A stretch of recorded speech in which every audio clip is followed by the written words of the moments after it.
In a global fight like World War II, the U.S. Army knew our troops needed more than courage. They needed innovation. Uniforms evolved for every environment, but olive drab remained the mark of the American soldier. Shaped by lessons from the trenches of World War I, the Army introduced two battlefield essentials: the M1 helmet, tough, stable, and built to protect under fire, and the M1 Garand rifle, powerful and fast. It gave American troops a very clear edge. General George S. Patton called the M1 rifle the greatest battle implement ever designed, and history proved him right.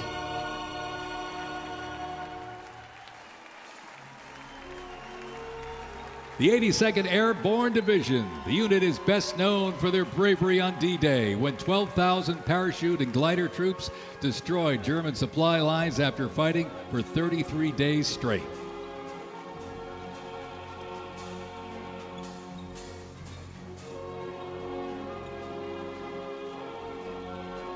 The 101st Airborne Division, based out of Fort Campbell, Kentucky, traces its lineage back to 1918 when it first established as the 101st Division. Known for their ability to rapidly deploy across the world, the unit has held a crucial role in operations since its inception. From parachuting behind enemy lines on D-Day to leading helicopter assaults in Vietnam, the 101st redefined modern warfare. In the 50s, the Screaming Eagles stood tall at home, protecting the Little Rock Nine during the fight for civil rights. In recent decades, they've been sent across the world with stints as far as the Middle East, where they took part in Operation Desert Storm and participated extensively in the war on terrorism in Iraq and Afghanistan. The Screaming Eagles continue to lead the way as tomorrow's division in today's Army.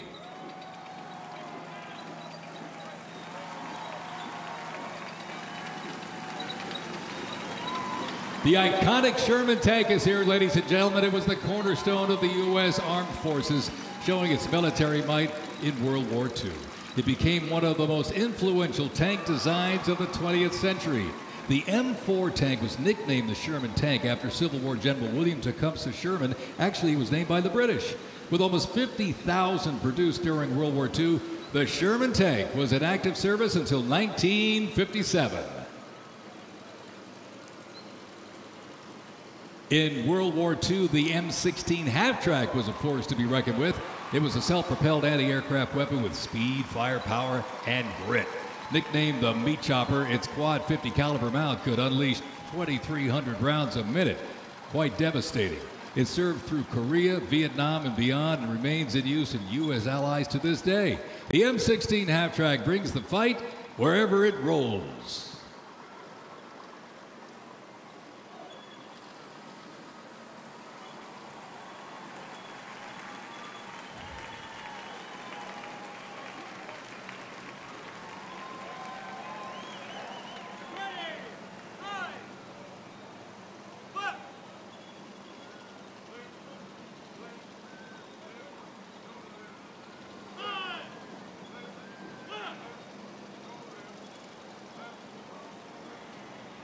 The U.S. Army Transportation Corps motto states, "Nothing happens until something moves."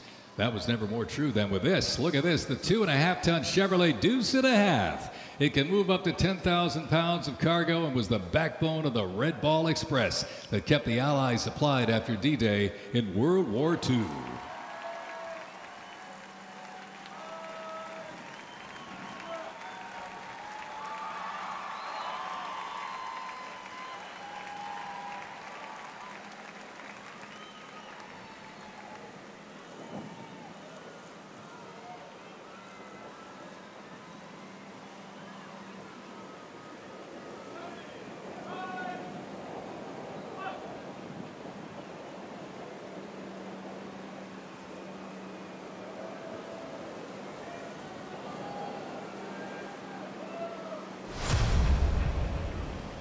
The Korean War, often referred to as the Forgotten War, began on June 25, 1950, with the North Korean Army's invasion of South Korea.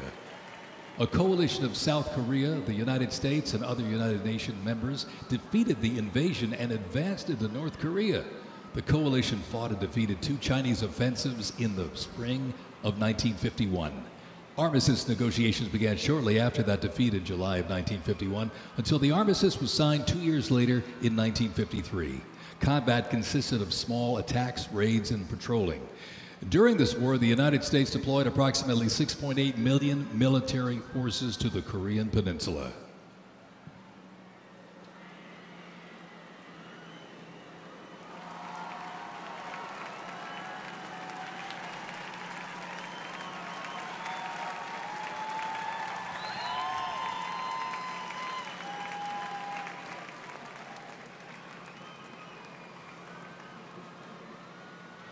Special thanks to our sponsor, Coinbase.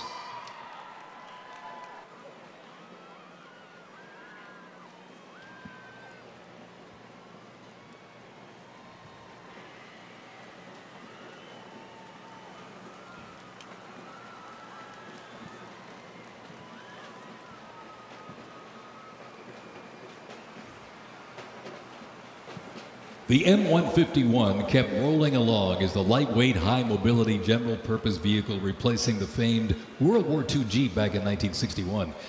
Officially named the Military Utility Tactical Truck, or MUT, most servicemen generally referred to it as a Jeep. The vehicle spanned more than 40 years in 4 manufacturers and were everywhere that the Army was deployed.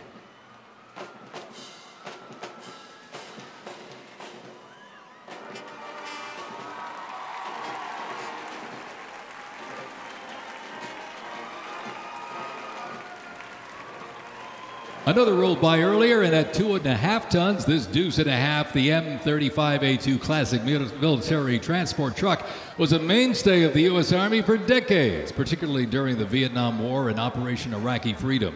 The deuce and a half proved its value moving cargo, supplies, and soldiers. Its capabilities include up to 5,000 pounds off-road and 10,000 pounds on-road, making it ideal for moving just about anything. In the jungles of Vietnam, the U.S. Army faced a new kind of war. Helicopters became the new workhorses of battle, delivering troops, firepower, and supplies into some of the most unforgiving terrain on Earth.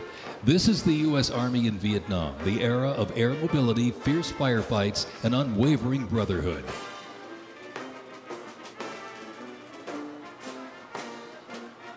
And over the music marching through, the roar of these legendary Army helicopters takes to the air. Flying overhead right now, they help define the Vietnam War. That staccato beat of the rotor blades was a welcome sound to many troops mired in combat. From transport and medevac to close air support and reconnaissance, they brought the fight to the front and pulled the wounded to safety. The OH-6 Cayuse scouted the terrain with unmatched agility. The AH-1 Cobra, also nicknamed the Snake, brought serious firepower. Its slim design, as you can see here, helped it survive and thrive in hostile environments to protect soldiers below. And the icon of the era, the UH-1 Huey, the first turbine-powered helicopter in service with the U.S. military. There was nothing the Huey couldn't do. General support, air assault, cargo transport, medic evacuation, and ground attack missions. The Cayuse, Cobra, and Huey, ladies and gentlemen, 3 iconic Army symbols in the sky.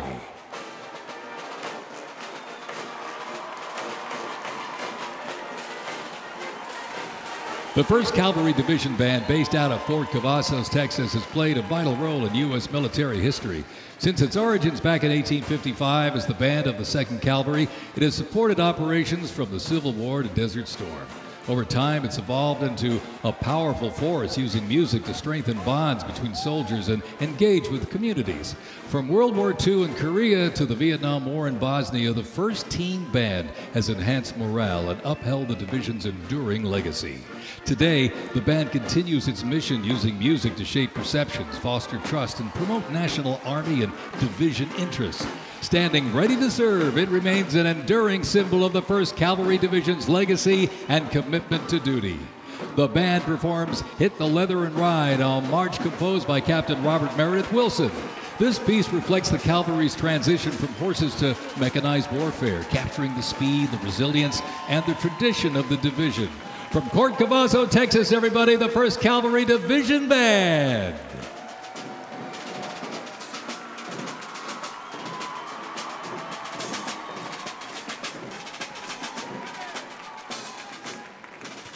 The U.S. Army deployed large numbers of troops in support of the Vietnam War.